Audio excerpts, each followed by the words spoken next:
Hello, my friends. Welcome back to another episode of the Find Your Way podcast with Dusty. Hopefully, you're doing well on your journey of health and taking care of yourself and finding your way. I'm actually driving to the gym. Weird, especially after the past 3 months. That reminds me, I gotta have pre-workout. So these past, I think it's been 3 months. Now, I've been to, when I'm traveling, and there's no option where I'm traveling to, going to a Planet Fitness there. I popped in every now and again, but actually repetitively going to my home Planet Fitness is not something that I've done in actually a few months. I think it's been 3+ months. And the main reason for it is the year before, my son was less than a year old, and we had gotten sick back to back to back. We hadn't really been traveling too many places and doing much, but the consistent theme was the gym for me, because I would typically get sick first, and I rarely get sick. And there was just a lot of changeover. Like, I ended up switching gyms because the gym that I was going to, you never noticed anybody wiping down any machines. And I'm not just like talking patrons, like people that go there, but like there was no staff actually ever cleaning these machines. I mean, these things were beat, and there was just no care for it, really. And so the gym that I go to now, Planet Fitness, there's always somebody, like, it's like every 30 minutes, they're wiping something down. They're doing something. So the care for that club is very evident. And it just seemed like a more cleanliness or a cleaner gym. So I ended up switching to it. Can't really deadlift, do a lot of the big, stuff like that. But if I wanted to do that, I could go back at home and do that. So now that I'm back at this gym, I noticed that the past 3 months were going to be tough. And it's not that you can't work out, but there's just, with winter, with prior podcast episodes that I've mentioned as far as the kids getting sick pretty bad last year and trying to prevent that by working out at home instead of going to a gym.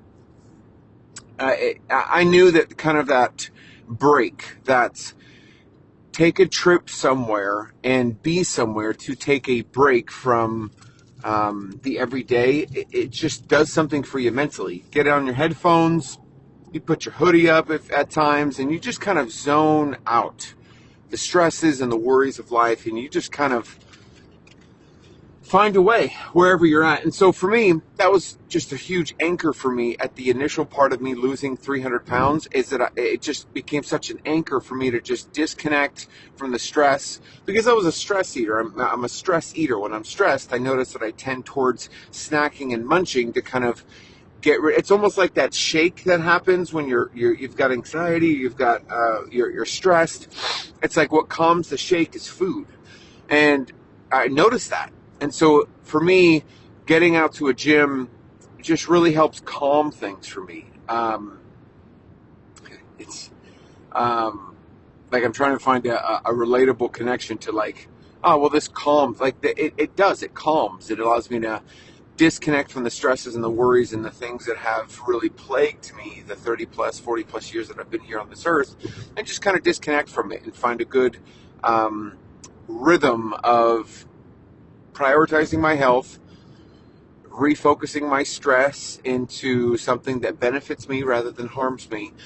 And so these past 3 months, I noticed that it was going to be tough. And now that this is the first day back to kind of the formal gym, I've realized that I was in such a better mental space. It was tough at times, but I was in such a better mental space this year versus last year because I was prepared for it. I was expecting it. And you look at everyone around the world and the different situations that they've got. Like, you've got folks that don't have a home, that don't have four walls, and yet they find joy in life. You have so many different folks in so many different circumstances that, like, you have folks that have lost people in their life. You have folks that have been through devastation. there are so many different things that so many different people have been through, yet in the midst of that, folks find a rhythm to find joy or to get through or to make it another day. Regardless of the circumstance, they make it and they push through to another day. And for all those people that do that, it's from the lens of, it's not that they've prepared for the situation, like, I'm going to prepare to have this life. No, they acclimate, they adjust. Like, I think about folks that live in certain climates that move to a different climate. It's like, whoa. Like, you live in Canada and then you come down here to the States and you're like, oh, this isn't cold. Florida, this is 60 degrees is not cold. Or if you live, in a very hot temperatured place, you move over to Florida or Georgia and the humidity, you're like, oh, this isn't bad. Like, your body gets acclimated to the environment that it's in. And for us, once we're in it long enough, we acclimate. And so I guess this episode really is to focus on, and I'm actually almost here, so this will be a short and simple and something to think about, something to chew on. Hopefully I can kind of go into maybe a part two. I realize sometimes I'm like, oh, this is going to be a part one of part two, and I missed part two, so I'm sorry if I missed the part two, and you remember which part two I missed. Let me know. I'll dive into it, but with this, it's the reference that you're in this, like, this sucks. You're in it. If you're in it long enough, you're going to acclimate. And then you're going to get better. Like, you think about that terrible job, but you got to keep it to pay the bills. It's like, it's terrible, but eventually you're going to acclimate. Our bodies during daylight savings. This is terrible to wake up this early. But eventually, you're going to acclimate. And the next time the seasons change, you'll be like, oh, gosh, now this is too late. Or now this is too early. Like, our bodies are constantly acclimating to our environment. So your environment needs to be taking care of yourself. And so if you are not taking care of yourself, then, well, that's going to be a priority. That's got to be a number one priority, taking care of yourself. And if it stinks for a while, that's okay. It needs to.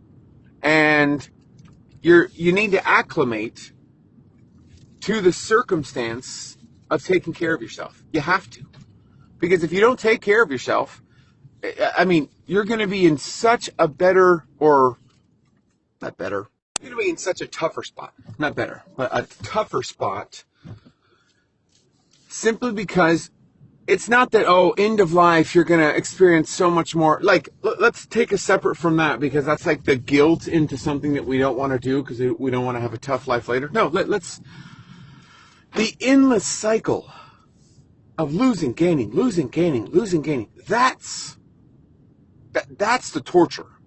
Because we don't know how long we're going to live. We don't know how long we're going to be around. Like, oh, well, you're going to really have a hardship when you're 65 years. Like, what if we don't make it that long? That's like, you want to set yourself up for a successful later in life. But really, let's talk about something immediate. The longer you take to prioritize your health and to say, you know what, I'm going to get this done, or I'm going to work through this, or I'm going to suffer now, or I'm going to go through it now, you're going to avoid, like, once you get it off, like, I'm going to grind this out, I'm going to push it out, I'm just going to go after it and get after it. And you get to that goal weight, you finally kind of cross that hurdle, and you've learned along the way how to keep it off. You've taken long enough to keep it off. Like, okay, this is what the lessons that I've learned, I'm now going to keep it off. Okay, you've done that. You're not going through that endless cycle. That endless cycle ended for me so long ago, and I don't even remember it. And I acknowledge it that that's a crazy mental relief, such a stress reliever to not go through that. So it's worth it. Obviously, you could tell with the ding that's from my destination, but really, what you're working through now, the acclimate to the tough situation that you're doing now, that's simply putting you in a better position so that you don't have to go through the endless cycle of gain, lose, gain, lose, gain, lose. Yeah, there's going to be a fluctuation of 5 to 10 pounds when you get down to your goal weight. That's completely normal. But that fluctuation of gain or lose 50, gain 60, lose 100, gain 125, back and forth, those feelings, you're going to avoid those if you just grind it out and just push through this time and not give up. You're going to see success. You're going to see success. Thanks for tuning into this episode, and I'll talk to you in the next one. Find a way.